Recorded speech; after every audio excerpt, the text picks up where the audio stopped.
Shem Kol Yisrael. So in honor of Yat Kislev, which is approaching this Friday night, I wanted to share a few stories about the Alter Rebbe to bring us a little bit of inspiration to open up our hearts and understand what Chassidus is all about. So first off, obviously all of our Torah should serve as a protection, should open up the well springs of bracha and protection and fuah shlema for anyone who needs it. Obviously, we're not doing this as a disconnect from the situation, from the terrible terrorist act that happened this morning, but as instead as our way of fighting terror through more joy, through more simcha, through more Torah. As one of our head commanders was telling us yesterday, ultimately the goal of these terrorists is to make us feel like Israel is not a place to raise our children. Make us feel like Israel is not a place that you can walk around and just live a happy life. So in a way, we're fighting them by just going on as hard as it is and continuing to be the shining lights that we are. So what is Yat Kislev? So Shneir Zalman Liadi, the author of the Tanya, and known as the Alter Rebbe, was one of the descendants of the Baal Shem Tov, and he spread the teachings of Chassidus, of Kabbalah, the secrets of Torah, making Torah more powerful, the essence of Torah, the spiritual understandings of Torah, far and wide. And of course, there were those at the time who felt that this was inappropriate. Back then, they were called the Misnagdim, and they didn't agree. They had many questions on this Chassidic way of life. Thank God nowadays, even people who call themselves Misnagdim, like I daven at the Grashul in Shari Chesed, and it's full of singing and joy and Hasidic melodies. So clearly, we're hundreds of years past this. Our Misnagdim are not at all. We're all a blend of both Hasidus and Misnagid in our wonderful generation. But back then, there was a lot of people who did not agree with Rav Shneir Zalman's derech, and the year was 1798. And at the time, Shneir Zalman lived in Russia. Russia was at war with Turkey. There was a war going on. And apparently, Shneir Zalman was still raising money and giving tzedakah to poor people in Israel. And Israel was under the shilton of Turkey. So it looked like he was giving money to the enemy. So apparently, some Misnagdim ratted him out. I imagine it wasn't great people. I imagine it wasn't leaders, but in any case, it happened, and he was thrown into jail, and he was taken to St. Petersburg, and many of the Hasidim were concerned. St. Petersburg was the type of jail that it's a one-way ticket. You go in, you don't come out, and they were concerned that he was going to be stuck there forever, and they were very, very concerned. They were davening, they were praying, they were doing everything they could, and this is right after Simchas Torah, when he was arrested, Motzei Simchas Torah. So the analogies are obviously sad and parallel. And on Yat Kislev, he was freed. The claims against him were all proven to be untrue, and they could see that he was a holy man, and he went free. And he understood this as a siman min hashamayim, a sign from the heavens that he should continue his holy work of spreading the deeper essence of Torah, of Chassidus. And that's how it was understood by him and his Chassidim. And to this day, Chabad Chassidim, and now really many, many types of Chassidim, celebrate this as a day of celebrating the depth of Chassidus and Kabbalah. So, first off, it's poignant, the fact that there was infighting even amongst religious Jews, and that led to this discord, and then certainly something that is worth thinking about. And I'm sure everyone has been talking about how it's clear that Hashem wants us to come more ba'achdus in this time. And the achdus that Am Yisrael has experienced during this war is unprecedented, unbelievable, all over the place. Certainly here in the Israeli army, you feel it. Just the joy, the camaraderie, the warmth. And the Indian is that we got to find a way to have this open up our hearts and continue till Mashiach, Ezrat Hashem, not just during the war. But what I wanted to share is 4 Chassidic stories about the Alter Rebbe, in honor of the Alter Rebbe, with some lessons that we can take from it, And I borrowed these stories from, some of these Hasidic stories are well known. There's a lot of books out there. There's a lot of shirim out there. So I imagine that some of the details are a little different, but the essence of the story is absolutely true and accurate. And Hasidic stories are a serious thing. They're meant to convey real life lessons. So we'll try our best. So let's start with the following story. The Alter Rebbe was once on his roof doing his thing, and his son, Dov Ber, hey, look at Dov Ber, his son, who would later become a great Hasidic master, was learning. And Dov Ber was very intense when he was learning. There was nothing else that existed. He was just steiging very, very hard. And apparently, there was a boy, and the boy fell, and he was crying. Some say there was a baby. Same idea. He was crying, and Rav Dov Ber did not notice that this boy was crying because he was so intensely learning. And the Alter Rebbe came and said, if your learning is causing you to not pay attention to the crying of another Jew, then you're missing the point of the Torah. That's not the derech of Chassidus. So clearly, what this story is trying to convey to us is that the Torah that we learn has to deepen our connection to Am Yisrael, deepen our feelings of empathy. And, the great Rebbes would always make time for other people. Their Torah would never get in the way of caring for other people, but rather the opposite. It would enhance our connection with other people. Shlomo would always say it's so important that when we're learning, sometimes people pass the yeshiva bacher and they don't like him, they're not happy. And other times people pass the yeshiva bacher who aren't connected to Torah and they love him. What's the difference? Whether the yeshiva bacher was really learning for the sake of Kol Am Yisrael or he was just learning for himself. So the way we look at the world affects the way people look back at us. Just look at this week's Parsha. When Yaakov Avinu looked at Esav with eyes of love, Esav looked back at him with eyes of love, and he kissed him, as Rabbi Shimon Bar Yochai teaches us. And it's a hard balance because, of course, we have to make set times for Torah learning, and we have to grow. But at the same time, we also have to make set time for connecting to people, for bringing that Torah into the world. I remember a story about Rav Aaron Kotler, who was, of course, in the Misnagid, students of the Vilna Gaon. But Rav Shlomo recounts how he used to always thank everyone with sincerity. And once he was driving over a toll booth, remember he used to have those things where you pay a quarter to get over the toll booth, and he kept driving. And then 20 minutes later, he realized, shoot, I forgot to thank the man in the toll booth because I was so immersed in my learning. And so he went back the entire way, and he went and thanked the man in the toll booth. So that's the idea that the Torah has to lead us to a greater connection to other people. The tefillah that we do has to make us more deeply connected to other people, and chas v'shalom lehefech. And that's not muvan me'elav, but that's the derech of Chassidus. More Torah, more love. Here in the army, it's always a balance because I do try to spend my free time often in the base medrash. Of course, there's plenty of smiles and friendliness you can exude just in the base medrash itself. But, sometimes I'll try to, just make extra time to just be with the chevra, be it playing frisbee or just eating dinner with the chevra, saying us. And usually, if you're holy, people ask Torah, the conversation is geared towards positivity and Torah. And if you're strong in your chassidus, in your connection to Hashem, holy people gravitate towards you, and you don't have to go down to their standards. So we should never go down to lower standards, but there is a big union of being with the people and Torah not disconnecting us from other people. I remember once I was schlepping tables to my Shabbos meal, and there was a guy who was learning, and I really needed help.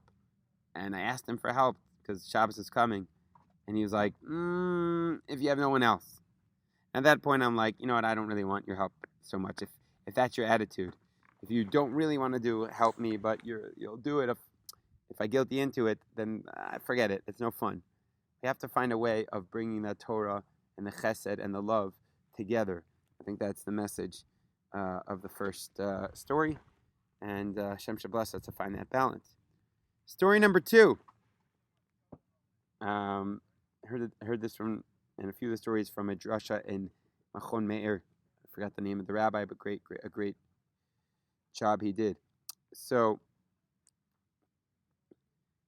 once during this time period when the Alter Rebbe was stuck in prison, so there was a security guard there who was a Jew, but he was a secular Jew. He had left the path, but he had an education in Torah. And the security guard could see the holiness of the Rebbe. He decided to approach him and say, Rebbe, I don't understand. I have a question. You Jews, especially you Chassidim, you guys, well, he is Jewish, but you religious Jews, you believe that everything that happens is from Hashem, right? And God knows everything, right? So why does Hashem ask Adam after he did the sin of eating from the fruit, Ayeka, where are you? Doesn't God know where he was? Why did he have to ask him?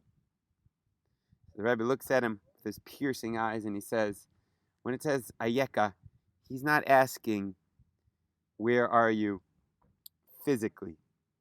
He's asking, where are you spiritually, Adam? Where are you? And he looked at him and he said, even if someone's 48 years old, he has to ask himself, where am I moving in life? And of course, the prison guard happened to be 48 years old. And he was so moved by this moment of connection with the Rebbe that he decided to be chozer b'tshuva, to go back to his roots in Torah and mitzvahs. And I think the greater concept that this story is trying to convey is that in life, we have to always be moving, like the ladder of Yaakov Avinu. And Chassidus is stressing this, not just about did I learn my Torah, check, did I daven, check, but am I growing in my avodas Hashem? Is there something I'm working on? Am I different today than I was yesterday? Did something move me? And that's, that's the Jewish people. We're always moving. We're always growing. There's some people, Hashem programs them. They're kind of, they're just chilling. They're okay. But that's not the Jew. Certainly not here in Israel. I can see that people, mamish, want to do stuff. And that's, I guess, the hard thing. And, we have that part of our neshama that always wants to accomplish. But that's the nature of a Yid. And I think that's what this story is trying to convey. Besides for the fact that just the hashkacha pratis, that it happened to be that this prison guard, and the Rebbe met because the Rebbe went to prison. So I think what the Rebbe was doing was transforming a hard situation into a good situation, which is something that I have seen from all the Rebbes. I see this in the stories about Rav Shlomo Carlebach, that no matter how challenging the situation is, he's stuck in the rain, walking for 10 hours to his Shabbos meal, he would sing, he would dance, he would bring people up. And certainly something that I am trying to do here in this war, in this army base. Sometimes it can get to people, bring us down. But the key is to recognize whatever situation you're in, that's exactly the situation that Hashem has sent us into. So again, story number 1, we need to care about our fellow Jews. Torah has to bring us to more empathy, to more love. Chas v'shalom, not to disconnect.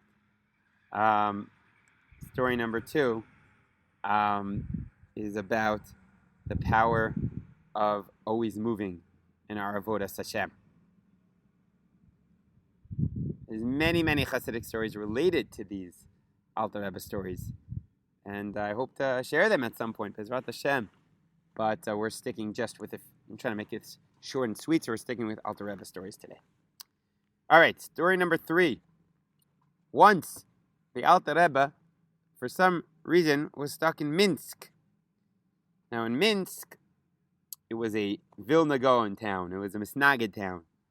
It was an anti-Hasidic town.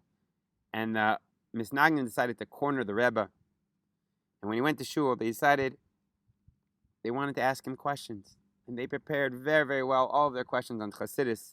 I don't know exactly what the questions were. But you can imagine. Why do you dance and sing so much in davening? Isn't it Bittul Torah? Why do people wake up late for davening? I don't know. Why don't you eat shalashidus? Etc., etc. Who knows? What's the deal with all the mashke? Again, there are lots of questions. And the Rebbe just looked at them and he said, before I answer your question, we need to sing a niggin. The truth is, I don't know exactly what niggin it was, but we can pretend. Tiri anai ambahiyam, tiri ambam ambahimam, ahina da da da da. And this went on for a very long time, until by the end of all the singing, the Misnagdim said, "We don't have any more questions, Rebbe. We understand." And they let him go. And many were even connected to the path of Chassidus through this encounter. So what's the lesson that we're supposed to draw from this Chassidic story? I think the lesson is clear, that while it's extremely important to use our brains and be rational and ask questions, use our brain that Hashem gave us, it's also extremely important to experience Judaism experientially, through music. The Rebbe himself composed many songs, and the niggin connects our heart to HaKadosh Baruch Hu. And often, that is the real answer. Often, the intellectual questions are only coming from a disconnect in our heart. But if our hearts are connected to HaKadosh Baruch Hu, that which is also a true avodas Hashem, then many of those questions dissipate. They go away. So, Be'ezrat Hashem, that's why we try to sing a niggin as often as we can, during tefillah, during learning, before, after. Connect our hearts and our brains to HaKadosh Baruch Hu. Okay, I want to end off with a personal story. So I've shared this story before, but it really touched my heart. A few years back, I think about 5 years ago, I was on a Hasidic Rebbe pilgrimage with Rav Shlomo Katz. So a lot of Hashkacha Pratis, how I got there. Shlomo was leading it. And we would go from Rebbe to Rebbe in this short trip. We went to Rabbi Nachman and Uman, went to Rabbi Levi Yitzchak and Berdichev, went to Rabbi Natan, all across Russia, etc. And finally, we were going to the birthplace of the Alter Rebbe. Of course, we went to the Baal Shem Tov in Medbej. And we were ending our trip kind of by the Alter Rebbe. And it was a very, very long trip. And we had a lot of extra time. So on the bus, in the back, me and three guys. Two of them were from Chicago. I forget their names. Maybe they're listening out there. We run into each other here and then. And we would learn, and we would take out the daily learning each day. But before we started learning, I asked heretical question. I asked, why are we going to visit all of these kvarim? I mean, honestly, don't we believe the neshama's in Shamayim in a very high place? Like, why do we need to go to the physical place where they died? What's going on here? And everyone thought I was a little crazy because we're on a Hasidic trip. That's the whole Indian. They didn't really understand. And anyways, there was an awkward silence. And we said, okay, let's move on. We opened up the daily learning. And guess what? The Alter Rebbe was teaching in the Tanya about why we go visit tzaddikim in their physical graves when their souls are in a different place. And he spoke about how the neshama of the nifter is still somewhere connected to the body.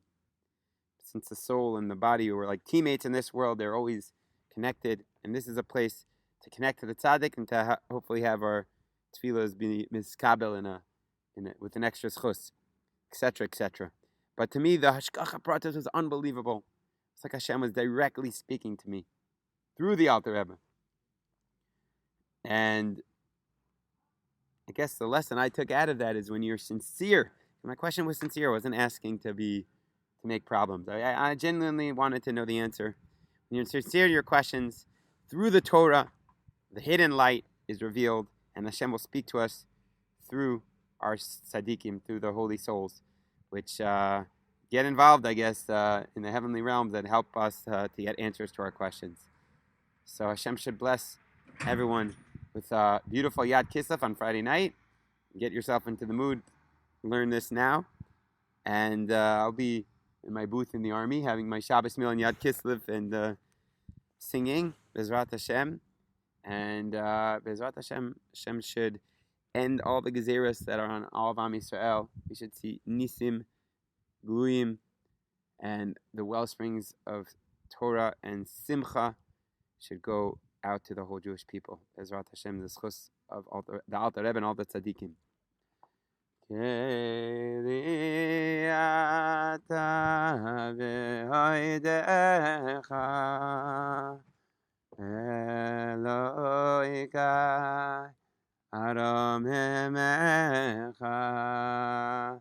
Keliata ve'oidecha Elokai aromemecha. Good Shabbos, good Shabbos. That niggin was, of course, composed by the Alter Rebbe. Have a great day.